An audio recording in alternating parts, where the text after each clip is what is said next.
Security is over, baby. The Oklahoma City Thunder just won the championship as the youngest team to win in almost 50 years. Their core of Shai Gilgeous-Alexander, Jalen Williams, and Chet Holmgren are 26, 24, and 23. Depth around them like Aaron Wiggins, Lou Dort, Kason Wallace, all 26 and younger. I mean, Alex Caruso and Isaiah Hartenstein are the old heads. So these kids were so good that they just became the third franchise in history to win 84 total games between the regular season and the playoffs, joining the Warriors and the Bulls, both NBA dynasties. So what is to stop them from reeling off 3, 4+ titles? Actually, there is one thing that can kill a potential OKC dynasty, whether they like it or not. But the Pacers were so much better than anybody thought. Until Tyrese Halliburton went down with that Achilles tear, they had a legit chance to be the biggest underdog champ of all time according to betting odds. Instead, that killer OKC defense came through in the third quarter, especially Chet Holmgren. My goodness. And now they are the top dog in the NBA. Everybody else is hunting. But you know, back in the day when they made the finals in 2012, people also were thinking multiple championships. Oh, sure, Kevin Durant, Russell Westbrook, and James Harden were young, but nothing could stop him until Harden went to the Olympics in 2012. During Team USA's gold medal run, guys like LeBron James and Dwayne Wade saw how talented 22-year-old James Harden was. So they told him, "You are way too good to be the 6th man in OKC. You deserve your own team and max money." So when OKC lowballed him, Harden had the confidence to branch out, and their big three was dead. Many called it the dumbest trade in history at that time. But front office guy Sam Presti was able to come back from that disaster and build this unstoppable roster. And how did he do it? Well, it goes back to one decision he made almost 20 years ago. Without this one little thing, none of this happens. So Shai Gilgeous-Alexander and Jalen Williams are the Thunder's big two. Yes, they've got depth and a great coach, but SGA and J-Dub make them elite. SGA has been so good that he is now just the 6th player ever to drop 35-5 in a championship run. The list is MJ, Kobe, LeBron, Giannis, Jokic, and SGA. But winning Finals MVP put him on an even more elite list. One of 8 to win MVP and Finals MVP in the same season. Every other guy a top 10 player of all time. That is the path that SGA is on.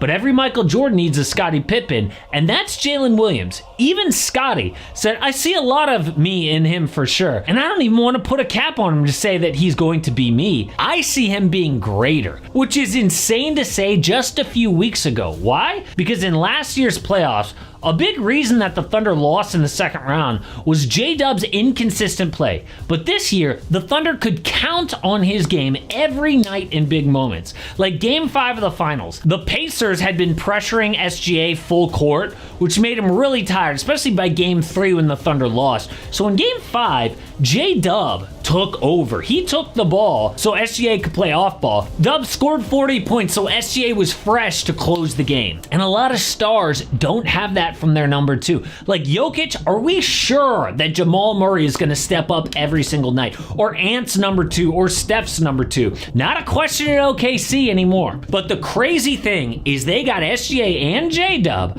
from one trade they made 20 years ago. So Sam Presti was hired from the Spurs in 2007. His first move was to get younger, trading Rashard Lewis to the Magic. And in return, he got a $9 million trade exception. And that trade exception was used for Phoenix to dump salary so OKC got picks back. One of those picks became Serge Ibaka, who was traded for a young Victor Oladipo and Domantas Sabonis in 2016, who 1 year later were traded to get Paul George, who was dealt in 2019 to the Clippers for SGA and a boatload of picks, one of which was the 12th pick in 2022, aka Jalen Williams. So their big two, the thing that made them a championship level team, can be traced back to one little trade exception almost 20 years ago, then genius level team building the entire way by Sam Presti. But the team is way more than just their 2 best players, of course. And before we talk about what could prevent this OKC dynasty, you have to know what makes them so good right now. And the biggest thing is defense. Number 1 in the NBA. felt like half their points this season came in transition off of a steal. Now, Indy did a decent job, but there were multiple stretches where the Pacers couldn't even get in an offensive set. I think their best defender is Lou Dort, who bothered Tyrese Halliburton, but if he gets beat, OKC has insane help defense to back him up. Look how Andrew Nembhard here is able to beat Dort closing out, but J-Dub in the paint is going to leave Turner and shift up toward the ball, while Shea on the weak side slides down and is ready to jump on the next pass.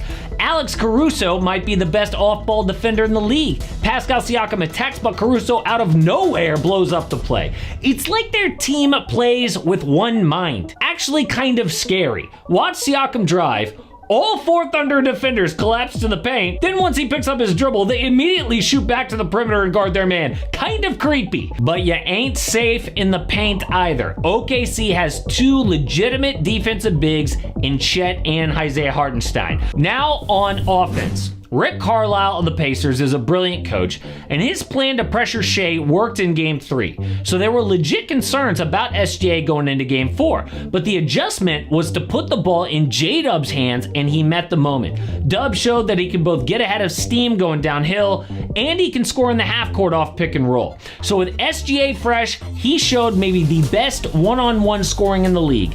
Dude said that he studied Kobe Bryant's game, and it shows. Yes, he can draw annoying fouls, but he has a much deeper bag than that. Shea and his teammates had one of the best playoff runs of all time, but with all that success comes money, and a lot of it. And depending on how they play this, the Thunder just cannot survive. Don't care how smart Sam Presti is or how young they are. The second apron was designed to crush potential dynasties. We have seen it year after year now. So because SGA won MVP, he's now up for a huge extension at 35% of the salary cap. And if he waits one more offseason to sign it, he can maximize that cash for a full contract worth $413.2 million. That's $86.5 million in the final year of his deal, which means dude will make well over $1 million per NBA game. Then J-Dub and Chet Holmgren are up for extensions the next year. And if each guy makes either All-NBA or wins a major award, which is pretty likely, he'll earn 30% of the cap. So OKC could be spending 95% of their money on just 3 players. That means everybody else is either going to have to earn peanuts or get off the team. Lou Dort, bye. Isaiah Hartenstein, bye. Kason Wallace, see ya. And you know a huge part of the Thunder's success is their depth and team defense. Well, all that could be blown up in a matter of just 2 years with this second apron. Now, if you ask OKC, they will say, hey, this is why we have a ton of draft picks to begin with. As soon as we get expensive, we can then just rotate out the expensive role players for cheap new rookies, no big deal. Okay, but you would have to nail all of those draft picks to get really good rookies. It's exactly what screwed the Denver Nuggets. Don't want to go into the second apron, so they had to let role players go every offseason. It's why the Celtics are about to get blown up. But there is one way that the Thunder can avoid this, and if they do it, it'll change the NBA forever. So a ton of people were really upset at Jalen Brunson for what he did last year. He took a pay cut so the New York Knicks could fit elite players around him. People were mad at Brunson because what if other teams are going to expect their stars to take a big pay cut too? Well, what if all 3 of the Thunder stars take pay cuts, which leads them to multiple titles? That will then become the blueprint for every single contender going forward. Players would be pissed about it, but it might be the only way that the Thunder can create a dynasty in this new era. But the NBA offseason is officially here. Next up is the NBA draft. So I did an official mock draft because after number 1 and 2, a lot of drama could go down on draft night.